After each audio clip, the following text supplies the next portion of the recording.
शक्तिपथ GS में आप सभी का स्वागत है। चैनल से जुड़ने के लिए चैनल को सब्सक्राइब करें। यहाँ आपको सीजीपीएससी से रिलेटेड कंटेंट मिलते हैं। Thank you. दोस्तों, आज हम लोग शुरू करने वाले हैं history of India and Indian national movement, जो कि हमारा दृष्टि आईएएस का क्विक बुक है। यहाँ पे जो मैं आपको पढ़ाऊंगा वो आपका सीजीपीएससी के हिसाब से आपको काम में आएगा। मैं आपको अभी पेज नंबर के हिसाब से पढ़ाऊंगा और आज हम लोग पेज नंबर 1 और साथ में चैप्टर नंबर 1 भी शुरुआत करने वाले हैं, जो कि है भाई आपका historical sources of ancient India. तो पेज नंबर 1 हम लोग आज यहाँ कवर कर रहे हैं। चलिए शुरू करते हैं। तो historical sources of Asian India के बारे में बात करते हैं। तो देखिए, historical sources of Asian India, history का मतलब पास्ट इवेंट्स और ह्यूमन अफेयर का स्टडी करना होता है। हिस्ट्री का मतलब क्या होता है? पास्ट इवेंट्स और ह्यूमन अफेयर्स को स्टडी करना ही बेसिकली हिस्ट्री का मतलब होता है। इतिहास को समझने के लिए इसे अलग अलग पीरियड्स और एजेस में डिवाइड किया जाता है। क्या किया जाता है दोस्तों? इतिहास को अगर हमको समझना है तो उसको अलग अलग इवेंट्स के अंदर और अलग अलग हमारे पीरियड्स के अंदर इसको बेसिकली डिवाइड जो है किया जाता है, ताकि हम लोग बेटर तरीके से समझ सकें। पहले पहले क्या होता था? हिस्टोरिकल नॉलेज ओरल ट्रेडिशंस के थ्रू एक जनरेशन से दूसरे जनरेशन तक पहुंचती थी। पहले क्या होता था दोस्तों? जो हिस्टोरिकल नॉलेज थी, जो हिस्ट्री की जो नॉलेज थी, वो ओरल ट्रेडिशन के थ्रू बेसिकली बोल के, जैसे अभी मैं आपको बता रहा हूँ, वैसी बता बता के एक जनरेशन से दूसरे जनरेशन तक जो है पहुंचती थी। बाद में टेक्नोलॉजिकल डेवलपमेंट्स के कारण हिस्टोरिकल रिकॉर्ड्स का लिखित और अन्य रूप में प्रिजर्व किया जाने लगा। ठीक है, तो बाद में क्या हुआ दोस्तों? टेक्नोलॉजी डेवलप हुई है ना। टेक्नोलॉजिकल डेवलपमेंट के कारण हिस्टोरिकल रिकॉर्ड्स को लिखित में और अन्य लिखित बेसिकली रिटर्न में और दूसरे दूसरे टाइप के फॉर्म्स में बेसिकली प्रिजर्व किया जाने लगा। क्लियर है? टेक्नोलॉजी के थ्रू बेसिकली एक्सकवेशन किए गए, साइंटिफिक स्टडी का शुरुआत किया, जिससे बहुत सारे जो इंपॉर्टेंट इंपॉर्टेंट फैक्ट्स थे वो बेसिकली सामने आने शुरू हुए। ठीक है, टेक्नोलॉजी की मदद से क्या किया गया? एक्सकवेशन किया गया, साइंटिफिक स्टडी वगैरह शुरू की गई, जिससे बहुत सारे जो इंपॉर्टेंट फैक्ट्स थे जो कि बेसिकली हिस्ट्री में दबे थे वो सब बेसिकली आने शुरू हुए। आर्कोलॉजिकल रिमेन्स, लिटरेरी सोर्सेज और फॉरेन ट्रेवलर्स के अकाउंट जो हैं वो एशियन इंडिया को समझने के बहुत ज्यादा इंपॉर्टेंट सोर्सेज हैं। क्या है? आर्कोलॉजिकल रिमेन्स, लिटरेरी सोर्सेज और फॉरेन ट्रेवलर्स के अकाउंट जो है वो एशियन इंडिया को समझने के बहुत ज्यादा इंपॉर्टेंट सोर्सेज हैं। ठीक है, तो अब ये जो पहला पहला आपका पैराग्राफ है दोस्तों, जो कि है आपके आर्कोलॉजिकल सोर्सेज के ऊपर वाला पैराग्राफ है, ये बेसिकली एक बेसिक इंट्रोडक्शन है इस चैप्टर का। इसको आप पढ़ें या फिर आप इस सेगमेंट को स्किप भी कर सकते हैं, इससे कोई आपका लेने देना नहीं होना चाहिए। चलिए अब हम लोग अपना दूसरा टॉपिक शुरू करते हैं, जो कि है बेसिकली आर्कोलॉजिकल सोर्सेज। ठीक है, तो देखो, आर्कोलॉजिकल सोर्सेज जो थे उसके अंदर माउंट्स, कॉइन्स, इंस्क्रिप्शंस, मैन्युस्क्रिप्ट्स, इसके अलावा एशियन इंडिया के हिस्टोरिकल स्ट्रक्चर पर, एक मिनट यार। तो अब हम लोग बेसिकली भाई आपका दृष्टि आईएएस का जो क्विक बुक है, जो कि है history of India and Indian national movement, उसका स्टडी जो है शुरू कर रहे हैं। मैं अभी थर्ड एडिशन का हिसाब से आप लोग को पढ़ा रहा हूँ। ये बुक जो है वो सीजीपीएससी में इंडियन जीएस का हिस्ट्री को कवर करने में बहुत इंपॉर्टेंट रोल प्ले करता है। तो अब हम लोग चैप्टर नंबर 1 जो है वो शुरू करने वाले हैं, और इस पूरी सीरीज के अंदर मैं आपको पेज नंबर वाइज पढ़ाऊंगा सब चीज को। पेज नंबर 1 आज हम लोग पढ़ रहे हैं, तो चलिए शुरू करते हैं। तो सबसे पहले एक पहला जो है हिस्टोरिकल सोर्सेज का इंट्रोडक्शन आता है। तो बेसिकली हिस्ट्री क्या है? हिस्ट्री जो है basically past events, specially human affairs का स्टडी है। ठीक है, हिस्ट्री क्या है? पास्ट इवेंट्स या फिर जो ह्यूमन ह्यूमन के जो अफेयर्स हैं, ठीक है, उसका बेसिकली स्टडी है। बेटर अंडरस्टैंडिंग के लिए पास्ट को डिफरेंट डिफरेंट पीरियड्स और एजेस में डिवाइड किया गया है। क्या चीज के लिए डिवाइड किया गया है? हिस्ट्री के बेटर अंडरस्टैंडिंग के लिए जो पास्ट के हमारे इवेंट्स हैं और डिफरेंट डिफरेंट पीरियड्स हैं, एजेस हैं, उसमें बेसिकली हिस्ट्री को डिवाइड किया गया है। हिस्ट्री के स्टडी मेथड्स और सोर्सेज टाइम के साथ काफी चेंज हुए हैं। ठीक है, हिस्ट्री का जो स्टडी के मेथड्स हैं वो टाइम और जो सोर्सेज हैं वो टाइम के साथ कहीं ना कहीं बहुत ज्यादा चेंज हुए हैं। पहले हिस्टोरिकल नॉलेज जो है वो जनरेशन से जनरेशन ओरली ट्रांसफर होती थी। पहले क्या होती थी दोस्तों? जो हिस्टोरिकल नॉलेज होती थी वो जनरेशन से जनरेशन ओरली ट्रांसफर होती थी, बेसिकली जैसे मैं अभी आपको बता रहा हूँ वैसे ही, है ना। बाद में टेक्नोलॉजिकल एडवांसमेंट की वजह से हिस्टोरिकल इन्फॉर्मेशन को रिकॉर्ड करना पॉसिबल हुआ। ठीक है, बाद में क्या हुआ? टेक्नोलॉजिकल एडवांसमेंट हुई, जिसकी वजह से हिस्टोरिकल इन्फॉर्मेशन को रिकॉर्ड करना पॉसिबल हुआ, जिसके कारण क्या हुआ? हिस्टोरिकल इवेंट्स को रिकॉर्ड करना पॉसिबल हुआ। टेक्नोलॉजी की हेल्प से सिस्टमैटिक स्टडी और एक्सकवेशन जो है वो स्टार्ट हुआ हिस्टोरिकल साइट्स का। क्या हुआ? टेक्नोलॉजी की हेल्प से सिस्टमैटिक स्टडी और एक्सकवेशन जो है वो बेसिकली स्टार्ट हुआ हिस्टोरिकल साइट्स का। एक्सकवेशन से कई सरप्राइजिंग हिस्टोरिकल फैक्ट सामने आए। एक्सकवेशन से क्या हुआ? एक्सकवेशन से बहुत सारे जो सरप्राइजिंग फैक्ट्स थे वो बेसिकली सामने आए।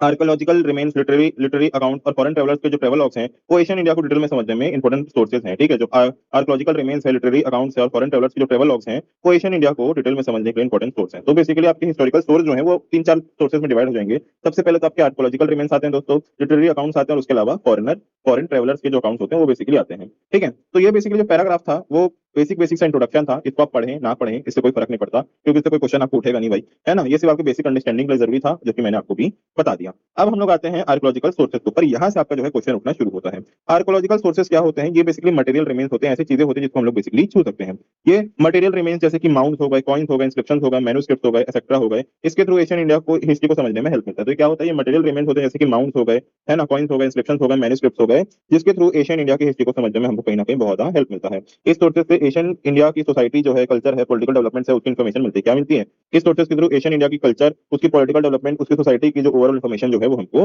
मिलती है। तब इसमें क्या क्या सोर्सेज हमको मिलते हैं? माउंट्स है ना, कॉइन्स, इंस्क्रिप्शन है, तो उसके बारे में थोड़ा सा डीप हम लोग जो है पढ़ेंगे। ठीक है, तो माउंट्स क्या होते हैं? जमीन से एलिवेटेड या फिर उठा हुआ हिस्सा होता है जो ओल्ड हैबिटेशन या फिर पुरानी बस्तियों के रिमेन्स को कवर करता है। माउंट क्या होता है? जमीन से एलिवेटेड पोर्शन होता है या फिर उठा हुआ हिस्सा होता है जो पुराने जो हैबिटेशन है या फिर जो पुराने जो आपके रिमेन्स हैं पुराने हैबिटेशन के, वो उसको बेसिकली कवर करता है। ये डिफरेंट डिफरेंट टाइप्स के होते हैं। सबसे पहला आता है single culture mount. Single culture mount क्या होता है? पूरी साइड पर सिर्फ एक ही कल्चर रिप्रेजेंट होता है। क्या होता है? पूरी साइड पर सिर्फ एक ही कल्चर जो है वो रिप्रेजेंट होता है, उसको हम लोग सिंगल कल्चर माउंट जो है बोलते हैं। जैसे कि Satavahana culture, Kushana culture, painted grey ware culture. क्या होता है? एग्जाम्पल के लिए सतवाहना कल्चर हो जाएगा, आपका कुशाना कल्चर हो जाएगा, पेंटेड ग्रे वेयर कल्चर हो जाएगा। ये सब किसके अंदर आते हैं? ये सब सिंगल कल्चर माउंट के अंदर आते हैं। इसके थ्रू हमको एक ही कल्चर का रिप्रेजेंटेशन जो है मिलता है। इसके अलावा हम लोग बात करते हैं तो आपका आता है एक मेजर कल्चर माउंट। ठीक है, मेजर कल्चर माउंट क्या होता है? ये एक डोमिनेंट कल्चर को रिप्रेजेंट करता है। ठीक है, ये क्या करता है? एक पर्टिकुलर डोमिनेंट कल्चर को ये बेसिकली रिप्रेजेंट करता है। इसके साथ कुछ कुछ सेकेंडरी कल्चर्स के एलिमेंट्स भी इसके थ्रू मिलते हैं। बेसिकली आप समझ लीजिए कि दो तीन कल्चर एक साथ हैं, तो उसमें से एक जो सिंगल कल्चर है जो कि बहुत ज्यादा डोमिनेंट है, उसको ये बेसिकली रिप्रेजेंट करता है। तो मेजर कल्चर माउंट क्या होता है? एक डोमिनेंट कल्चर को ये बेसिकली रिप्रेजेंट करता है, साथ में कुछ सेकेंडरी कल्चर के एलिमेंट्स भी इसके थ्रू मिलते हैं। क्लियर है? यहाँ तक क्लियर है? इसके बाद आता है सिंपल सा मल्टी कल्चर माउंट। नाम से समझ आ रहा है कि एक साइड पर मल्टीपल इंपॉर्टेंट कल्चर्स के रिमेन जब मिलते हैं तो उसको हम लोग क्या बोलते हैं? मल्टी कल्चर माउंट बोलते हैं। क्या होता है? एक साइड पर जब मल्टीपल कल्चर्स के रिमेन्स जो है हमको मिलते हैं तो उसको हम लोग क्या बोलते हैं? उसको हम लोग मल्टी कल्चर माउंट जो है वो बेसिकली बोलते हैं। अब इसका एक्सकवेशन कैसे होता है? ठीक है, तो दो टाइप के इसके एक्सकवेशन होते हैं। एक होता है वर्टिकल एक्सकवेशन, एक होता है हॉरिजॉन्टल एक्सकवेशन। वर्टिकल एक्सकवेशन क्या होता है? माउंट्स को डेप्थ में ऊपर से नीचे एक्सकवेट किया जाता है, डिफरेंट पीरियड्स के कल्चरल सीक्वेंस का पता चलता है। ठीक है, तो इसके अंदर क्या होता है? माउंट्स को डेप्थ में ऊपर से नीचे जो है बेसिकली एक्सकवेट किया जाता है। इसके थ्रू हम लोग को डिफरेंट पीरियड्स के जो क्या बोलते हैं सीक्वेंस है, कल्चरल सीक्वेंस है, उसका बेसिकली पता चलता है। क्या पता चलता है? डिफरेंट पीरियड्स के जो कल्चरल सीक्वेंस है उसका बेसिकली पता चलता है। तो ये क्या है? वर्टिकल क्या होता है? ऊपर से नीचे तक एक्सकवेट जो है किया जाता है। इसके बाद होता है हॉरिजॉन्टल। तो हॉरिजॉन्टल के अंदर क्या होता है? पूरा माउंट जो है उसको एक साथ ही एक्सकवेट किया जाता है। ठीक है, हॉरिजॉन्टल के अंदर क्या है? पूरा ही जो माउंट है उसको एक ही बार में जो है एक्सकवेट किया जाता है। किसी पर्टिकुलर पीरियड की साइट कल्चर को कंप्लीट पिक्चर मिलता है। ठीक है, किसी पर्टिकुलर पीरियड की जो साइट है या फिर जो कल्चर है उस समय का, उसका हम लोग को कंप्लीट पिक्चर जो है वो बेसिकली मिलता है हॉरिजॉन्टल एक्सकवेशन के थ्रू। क्लियर है? कोई दिक्कत परेशानी नहीं? कोई दिक्कत परेशानी नहीं है मेरे हिसाब से। अब इसका हल्का बहुत हम लोग बात करें इंपॉर्टेंस क्या होता है भाई माउंट एक्सकवेशन का, तो डिफरेंट कल्चर्स के क्रोनोलॉजिकल सीक्वेंस को समझने में हेल्प मिलता है। क्या होता है? डिफरेंट कल्चर के जो क्रोनोलॉजिकल सीक्वेंस है वो समझने का हमको हेल्प जो है वो माउंट्स के थ्रू मिलता है। इसके अलावा एशियन सेटलमेंट्स और लाइफस्टाइल्स की इन्फॉर्मेशन भी हमको मिलती है। क्या होता है? जो एशियन सेटलमेंट्स होते हैं, जो लाइफस्टाइल होती है, उनका इन्फॉर्मेशन भी हमको माउंट्स के थ्रू ही मिलता है। इसके अलावा हम लोग बात करें किसी स्पेसिफिक पीरियड की कल्चर का डिटेल में स्टडी करने का मौका मिलता है। क्या होता है दोस्तों? किसी स्पेसिफिक पीरियड के कल्चर का डिटेल में स्टडी करने का मौका जो है वो हमको माउंट्स के एक्सप्रेशन के थ्रू मिलता है। क्लियर? विद दिस आपका वाला टॉपिक जो है जो कि आपका पहला टॉपिक था वो कंप्लीटली खत्म होता है। अब इसके बाद हम लोग जो है दूसरा टॉपिक शुरू करते हैं दोस्तों। अभी हम लोग ने माउंट्स वाला टॉपिक जो है कंप्लीटली कर लिया है। इसके बाद हम लोग दूसरा टॉपिक शुरू करते हैं जो कि है रेडियो कार्बन डेटिंग। ठीक है, तो ये ऑरेंज कलर का बॉक्स होगा, आप अगर अपनी बुक में देख रहे हैं पेज नंबर 1 में दिखता है, ये सब एक बुक है ना, तो उसमें ऑरेंज कलर का बॉक्स है जिसके अंदर ये टॉपिक जो है मौजूद है, रेडियो कार्बन डेटिंग। ठीक है, तो रेडियो कार्बन डेटिंग इसको हम लोग C14 या फिर कार्बन 14 डेटिंग के नाम से भी जानते हैं। ये जो है कार्बन बेस्ड लिविंग ऑर्गेनिज्म की एज एस्टिमेट करने का सबसे ज्यादा सुटेबल मेथड है। क्या है? कार्बन बेस्ड जो लिविंग ऑर्गेनिज्म है उनकी एज को एस्टिमेट करने का सबसे ज्यादा सुटेबल मेथड जो है वो बेसिकली रेडियो कार्बन डेटिंग है। ठीक है, अब देखो क्या होता है, C14 है या फिर कार्बन 14 है, वो बेसिकली एक रेडियो एक्टिव आइसोटोप है। समझ लो कोई आपका वो है ना, फिजिक्स केमिस्ट्री वाली भाषा यहाँ पे है ना। तो बेसिकली एक रेडियो एक्टिव आइसोटोप है जो सभी लिविंग ऑर्गेनिज्म में प्रेजेंट होता है। क्या होता है? C14 जो है वो एक रेडियो एक्टिव आइसोटोप है जो कि सभी लिविंग ऑर्गेनिज्म में मौजूद होता है। बढ़िया। लिविंग ऑर्गेनिज्म इन्वायरमेंट से कंटिन्यूसली C14 जो है उसको ऑब्जर्व करते रहते हैं। ठीक है, क्या करते रहते हैं? जो लिविंग ऑर्गेनिज्म है, हमारे जीव जंतु, हम लोग है ना, तो बेसिकली लिविंग ऑर्गेनिज्म जो है वो इन्वायरमेंट से कंटिन्यूसली C14 जो है उसको बेसिकली ऑब्जर्व करते रहते हैं। बढ़िया। डेथ के बाद ऑर्गेनिज्म जो है वो C14 को ऑब्जर्व करना बंद कर देते हैं ऑब्वियसली, और उसके रिमेन्स में मौजूद C14 धीरे धीरे डीके होते रहते हैं। ठीक है, तो डेथ के बाद क्या होता है, जो हम ऑर्गेनिज्म लोग हैं उन लोग C14 को ऑब्जर्व करना बंद कर देते हैं, लेकिन फिर भी हमारे बॉडी में जो रिमेनिंग C14 है वो फिर भी रहता है, और लेकिन वो धीरे धीरे डीके होते रहता है। अब कितना धीरे? तो एक नॉर्मल C14 का जो एज है, जो हाफ लाइफ है उसकी, वो बेसिकली 5568 ईयर्स की है। कितनी है? 5568 साल की है। मतलब आज आप मरेंगे और 5000 साल बाद आपको किसको याद आएगा कि भाई हमारे पूर्वज से मर गए थे, तो वो आपको पूछ के निकाल सकता है कैसे? आपके C14 कार्बन डेटिंग के थ्रू। ठीक है, अब वो हाफ लाइफ जो थी, हाफ लाइफ बेसिकली इसमें क्या होता है C14 का, वो टाइम पीरियड जिसमें रेडियो एक्टिव सब्सटेंस का आधा हिस्सा खत्म हो जाता है। ठीक है, तो हाफ लाइफ क्या है? बेसिकली वो टाइम पीरियड होता है जिसमें रेडियो एक्टिव सब्सटेंस का आधा लाइफ खत्म हो जाता है। तो बेसिकली फुल लाइफ में जाओगे तो 10,000 11,000 साल के आसपास में आ जाएगा, है ना। तो ये बेसिकली आपका C14 रहता है।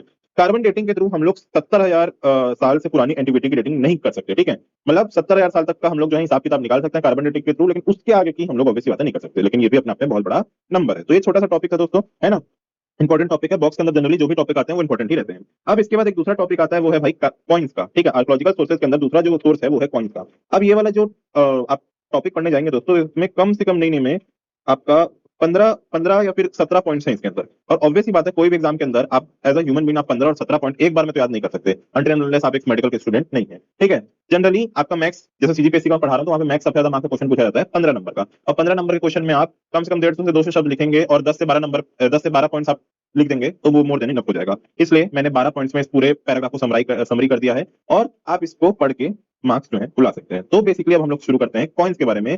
कॉइन्स जो है उसकी स्टडी को न्यूमिस्मेटिक्स बोला जाता है। क्या बोला जाता है? कॉइन्स की स्टडी को न्यूमिस्मेटिक्स बोला जाता है। बढ़िया। कॉइन्स जो है वो एशियन इंडिया की हिस्ट्री को रिकंस्ट्रक्ट करने का इंपॉर्टेंट सोर्स है। क्या है? कॉइन्स जो है वो एशियन इंडिया की हिस्ट्री को रिकंस्ट्रक्ट करने का एक बहुत इंपॉर्टेंट सोर्स है। बढ़िया। कॉइन से पॉलिटिकल, इकोनॉमिक, सोशल और रिलीजियस हिस्ट्री की इन्फॉर्मेशन मिलती है। क्या होता है? कॉइन से हमको पॉलिटिकल, इकोनॉमिक, सोशल और रिलीजियस हिस्ट्री की भी इन्फॉर्मेशन मिलती है। बढ़िया। कॉइन्स रूलर्स, डायनेस्टीज और किंगडम्स के बारे में वैल्यूएबल इन्फॉर्मेशन प्रोवाइड करता है। क्या करता है? कॉइन जो है, जो उस समय के राजा महाराजा थे, रूलर्स थे, उस समय के डायनेस्टीज थे और जो बड़े बड़े किंगडम्स थे, उनके बारे में बहुत इन्फॉर्मेशन, इंपॉर्टेंट इन्फॉर्मेशन जो है प्रोवाइड करता है। मर्चेंट और गोल्ड स्मिथ जो है वो गिल्ड्स द्वारा इशू किए गए कुछ कॉइन्स उस समय के ट्रेडर क्लास के बारे में बताते हैं। ठीक है। अब उस समय के मर्चेंट जो होते थे, उस समय के जो गोल्ड स्मिथ वगैरह होते थे, वो भी मजे मजे में अपने नाम से सिक्के जो है चलवा देते थे। तो इसके थ्रू, अब हम लोग तो वहां पे उस समय मजे कर रहे थे, लेकिन हम लोग को आज उसके कारण उस समय का जो बिजनेस क्लास था उसके बारे में अच्छा खासा इन्फॉर्मेशन जो है वो बेसिकली मिल गया, है ना। कॉइन से हम लोग को एशियन ट्रेड और उस समय के जो ट्रेड रूट थे उसकी भी इन्फॉर्मेशन मिलती है। क्या मिलती है हमको? उस समय के कॉइन्स के थ्रू, हम कॉइन्स से हम लोग को उस समय का किस टाइप का व्यापार हो रहा था और किस टाइप के उस समय रास्ते थे, जो फ्राइट कॉरिडोर आज के टाइम में हम लोग बोलते हैं, फ्रेट कॉरिडोर हम लोग आज के टाइम में बोलते हैं, वो सब का बेसिकली हमको जो पता है वो बेसिकली एशियन कॉइन के थ्रू चलता था। उस समय का ट्रेड रूट के बारे में हमको इन्फॉर्मेशन जो है मिलता है। कॉइन्स पर बनी डेटीज के फिगर्स एशियन लोगों की रिलीजियस बिलीफ को भी दर्शाती थी। क्या होता था दोस्तों? कॉइन्स के ऊपर कई कई भगवान जो थे उनका बेसिकली फिगर, उनके फोटोज वगैरह जो है उसको भी जो है पंच मार्क कर दिए जाते थे। इसके थ्रू उस समय की जो लोगों की बिलीफ थी उसके बारे में भी हमको जो है पता चलता है। जैसे फॉर एग्जाम्पल कुशान पीरियड में बर्न क्ले के कॉइन्स जो है वो मोल्ड स्कैफोल्ड्स का यूज करके कॉपर, सिल्वर, गोल्ड और लीड कॉइन्स बनाने के लिए होता था। ठीक है। ये पोस्ट गुप्ता पीरियड में कहीं ना कहीं डिस्पेयर हो गया। ठीक है। तो कुशान पीरियड में क्या किया था दोस्तों? बर्न क्ले के कॉइन्स को मोल्ड्स या फिर स्कैफोल्ड्स का यूज करके कॉपर, सिल्वर, गोल्ड और लीड्स के कॉइन बनाए जाते थे। ठीक है। और ये जो पोस्ट गुप्ता पीरियड आया तब जाके ये कॉइन्स जो है डिस्पेयर हुए थे। आपको इससे क्वेश्चन उठ सकता है कि गोल्ड के कॉइन सबसे पहली बार किसने इशू किए थे? कुशान पीरियड के टाइम पे वो बेसिकली आए थे। कॉइन्स को जनरली अर्दनवेयर और कभी कभी ब्रास वेसल्स में स्टोर किया जाता था। ये बेसिकली उस समय के पॉट्स वगैरह होते थे, जैसे आज के समय मम्मी जो है वो ऐसे छोटे छोटे उसमें बक्से में बांध देती है, वैसे ही उस समय के बक्से थे, है ना। तो कॉइन्स को जनरली उस समय के अर्दनवेयर और कभी कभी ब्रास वेसल्स वगैरह में भी स्टोर जो है कर दिया जाता था। क्लियर है? क्लियर है। इंडिया के कई रीजन में कॉइन्स होर्ड्स में मिले हैं, जिनमें इंडियन और फॉरेन दोनों टाइप के कॉइन्स शामिल थे। ठीक है। जो कि बेसिकली फॉरेन ट्रेड को इंडिकेट करता है। तो क्या हो रहा है दोस्तों? इंडिया में कई कई रीजन्स में कॉइन्स जो है बहुत ज्यादा होड़ में मिले, बेसिकली बड़े बड़े बहुत ज्यादा क्वांटिटी में मिले हैं, जिसमें इंडियन कॉइन्स तो मौजूद थे, साथ में फॉरेन कॉइन्स भी मिलते थे। इसके through basically foreign trade India के अंदर चल रहा है वो बेसिकली इंडिकेट हो रहा था। क्लियर है?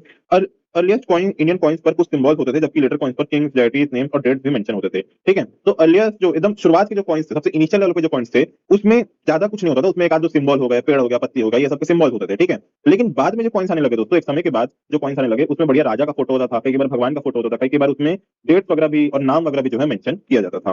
ठीक है। इसके अलावा इसके अंदर एक पंच मार्क कॉइन भी होता था, जिसके बारे में हम लोग सेपरेटली भी पढ़ेंगे। तो पंच मार्क कॉइन जो है वो जनरली रेक्टेंगुलर होते थे, कभी कभी स्क्वायर या राउंड होते थे। इन पर इंस्क्रिप्शन नहीं होते थे और सिंबल को डाइस या पंचेस की हेल्प से स्टैम्प किया जाता था। तो सोचो उस समय पे टेक्नोलॉजी आ गई थी कि पंच मार्क कॉइन से होते थे, वो जनरली रेक्टेंगुलर होते थे, कभी कभी राउंड भी होते थे, कभी कभी स्क्वायर भी होते थे, है ना।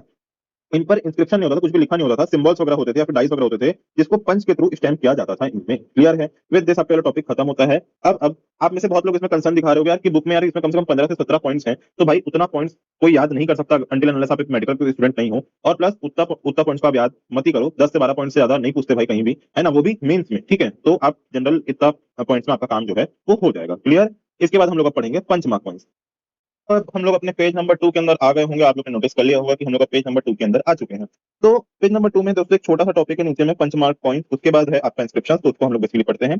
पंच मार्क पॉइंट बेसिकली क्या होते हैं? पंच मार्क पॉइंट जो है जनरली रेक्टेंगुलर शेप के होते हैं। किस शेप के होते हैं? जनरली रेक्टेंगुलर शेप के होते हैं। कुछ कॉइन्स जो है वो स्क्वायर या राउंड शेप के भी मिलते हैं। ये सब पॉइंट्स हमने पहले ही पढ़ लिया था। ठीक है। तो कुछ कॉइन्स स्क्वायर या फिर राउंड शेप के भी होते हैं। ये कॉइन मेटल शीट्स को कट करके या फ्लैटन करके मेटल ग्लोब्यूल से बनाए जाते हैं। ठीक है। तो ये कॉइन मेटल शीट्स को कट करके या फिर फ्लैटन करके, उसको फ्लैट करके जो मेटल ग्लोब्यूल्स होते हैं उससे बेसिकली बनाए जाते हैं। इन कॉइन्स पर इंस्क्रिप्शन नहीं होते। क्या नहीं होते? इन कॉइन्स पर इंस्क्रिप्शन जो है वो बेसिकली नहीं होते हैं। सिंबल्स को डाइस के हेल्प से या फिर पंचेस की हेल्प से स्टैम्प किया जाता है। ठीक है। तो सिंबल जो होते हैं इसके ऊपर, उसको डाई के हेल्प से, ठीक है, या फिर पंच के हेल्प से बेसिकली आपका इसके ऊपर स्टैम्प किया जाता है। ये सिंपल सा टॉपिक है, ज्यादा कुछ बड़ा नहीं है इसमें, है ना।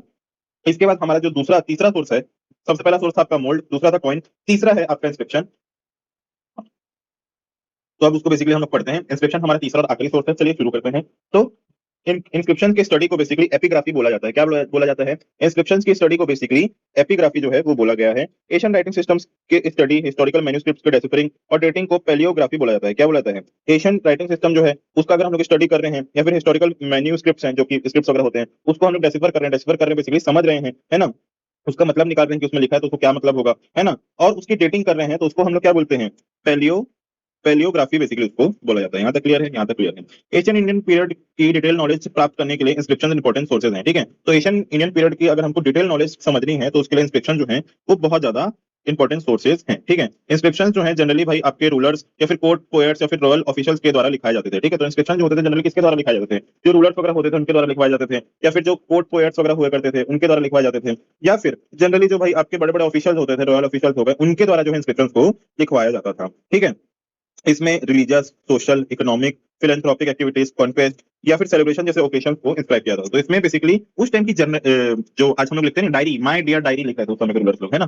तो उस टाइम के जो रिलीजियस फंक्शंस वगैरह होते थे, है ना, सोशल, इकोनॉमिक, फिलेंथ्रोपिक एक्टिविटीज होती थी, कॉन्क्वेस्ट वगैरह होते थे, सेलिब्रेशन वगैरह होते थे, ठीक है?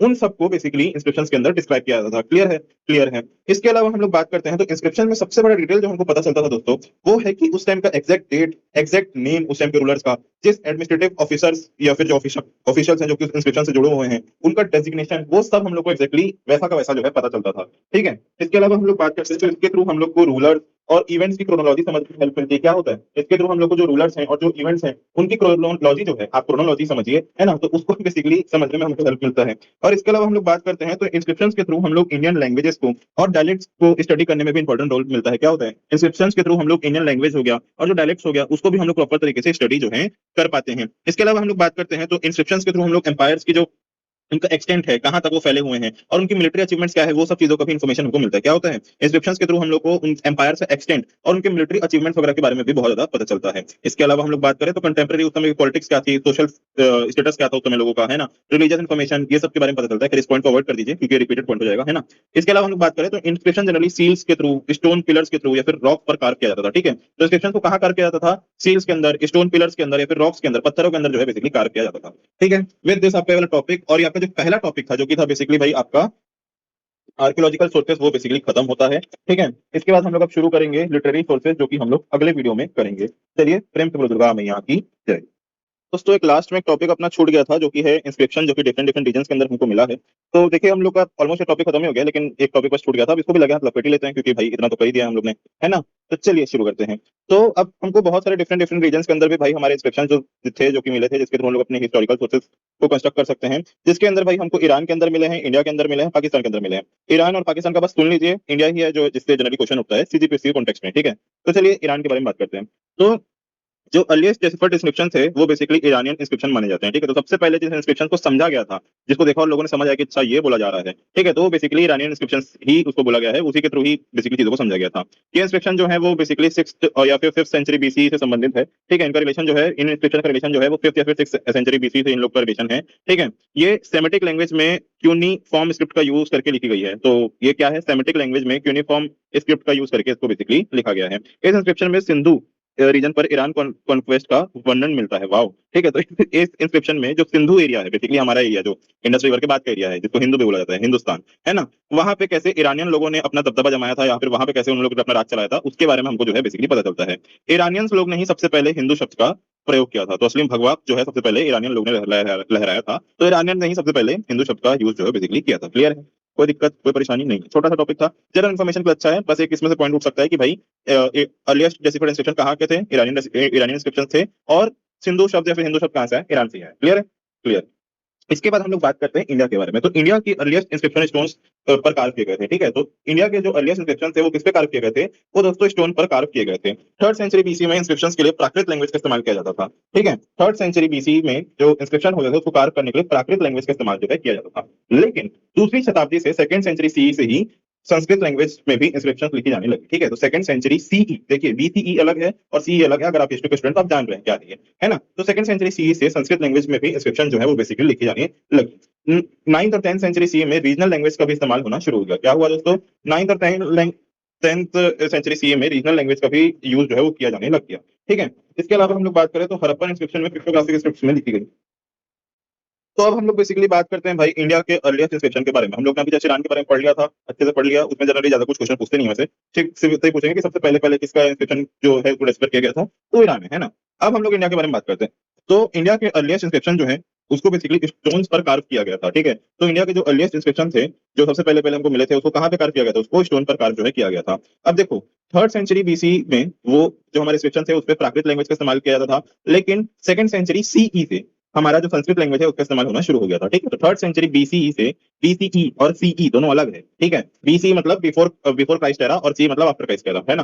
तो 3rd सेंचुरी बीसीई में इंस्क्रिप्शंस में प्राकृत लैंग्वेज का इस्तेमाल किया जाता था, और 2nd सेंचुरी सीई में बेसिकली आप इंस्क्रिप्शन में संस्कृत लैंग्वेज का इस्तेमाल जो है किया जाता था। 9th और 10th सेंचुरी सीई में जो रीजनल लैंग्वेज है उसका भी इस्तेमाल बढ़ गया था। क्या हुआ था, 9th और 10th सेंचुरी सीई में जो रीजनल लैंग्वेज है उसका इस्तेमाल भी बढ़ गया था। बढ़िया।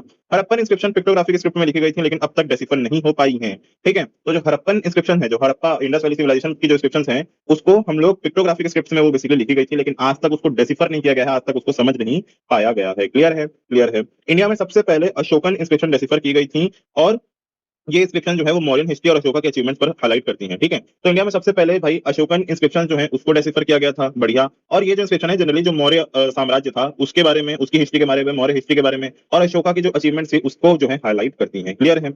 मोस्ट अशोकन इंस्क्रिप्शन जो है ब्राह्मी इंस्क्रिप्शन लिखी गई है, जो लेफ्ट टू राइट चलती है, ठीक है। मोस्ट अशोकन इंस्क्रिप्शन जो है वो ब्राह्मी स्क्रिप्ट में लिखी गई हैं, जो कि लेफ्ट टू राइट चलती हैं, लेकिन कुछ कुछ इंस्क्रिप्शन जो है वो खरोष्टी स्क्रिप्ट में भी लिखी गई हैं, जो राइट टू लेफ्ट चलती हैं, ठीक है। तो कुछ कुछ ब्राह्मी में लिखी गई हैं, ब्राह्मी में क्या होता है, लेफ्ट टू राइट आप लिखते हैं, और कुछ कुछ खरोष्टी में लिखी गई हैं जो कि राइट टू लेफ्ट बेसिकली आता है। 14th सेंचुरी सीई में फिरोज शाह तुगलक ने एक अशोकन पिलर मेरठ और एक टोपरा से दिल्ली मंगवाया था, ठीक है। तो 14th सेंचुरी सीई में क्या हुआ था, जो फिरोज शाह तुगलक भाई थे हमारे, और उन्होंने क्या किया था, अशोकन पिलर को एक मेरठ से और एक टोपरा से दिल्ली में मंगवाया था कि इधर लाओ करके, है ना। इन पिलर्स में इंस्क्रिप्शन, इन पिलर इंस्क्रिप्शंस को ईस्ट इंडिया कंपनी के एम्प्लॉयज जेम्स प्रिंसेप ने 1837 में सबसे पहले डिसिफर किया था। तो इन पिलर्स के इंस्क्रिप्शन को सबसे पहले ईस्ट इंडिया कंपनी के एम्प्लॉय, जिसका नाम है जेम्स प्रिंसेप, उन्होंने 1837 1837 में बेसिकली इसको डिसिफर किया था। क्लियर। विद दिस आपका इंस्क्रिप्शन वाला टॉपिक इंडिया के कॉन्टेक्स्ट में भी खत्म होता है ना। अब पाकिस्तान और अफगानिस्तान के बारे में बात करते हैं। तो पाकिस्तान और अफगानिस्तान में अशोकन इंस्क्रिप्शन ग्रीक और अरेमिक स्क्रिप्ट्स में लिखी गई थी, ठीक है। तो पाकिस्तान और अफगानिस्तान में जो अशोकन इंस्क्रिप्शन है वो भी मिलती हैं, पर वो ग्रीक लैंग्वेज में और अरामिक लैंग्वेज में बेसिकली हमको मिलती हैं। शहबाजगरी और मनसहरा पाकिस्तान के इंस्क्रिप्शन प्राकृत लैंग्वेज और खरोष्टी स्क्रिप्ट में लिखी गई थी, ठीक है। तो शहबाजगरी और मनसहरा पाकिस्तान के इंस्क्रिप्शन जो है प्राकृत लैंग्वेज और खरोष्टी स्क्रिप्ट में लिखी गई थी, ठीक है। विद दिस आपका टॉपिक जो है कंप्लीटली खत्म होता है, और पेज नंबर 2 का भाई हम लोग ने सब चीज जो है खत्म कर दिया है। अब अगले वीडियो में हम लोग जो है लिटरेरी सोर्सेस जो है पढ़ेंगे, इसके अलावा हम लोग जो है फॉरेन अकाउंट पढ़ेंगे, और हमारा जो पहला चैप्टर है वो खत्म हो जाएगा। आज की पढ़ाई की आप लोगों को बहुत बहुत बधाई। प्रेम से दुर्गा मैया की जय।